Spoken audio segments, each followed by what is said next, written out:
आता माझ्या पाठीमागं म्हणायचं स्वाधातो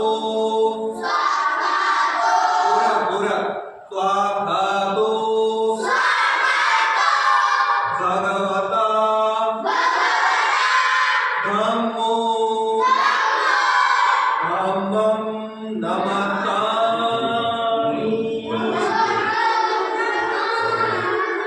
पुन्हा एकदा स्वाधातो भगवता धम्मो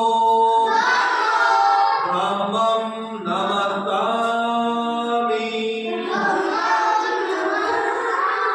जोरात म्हणा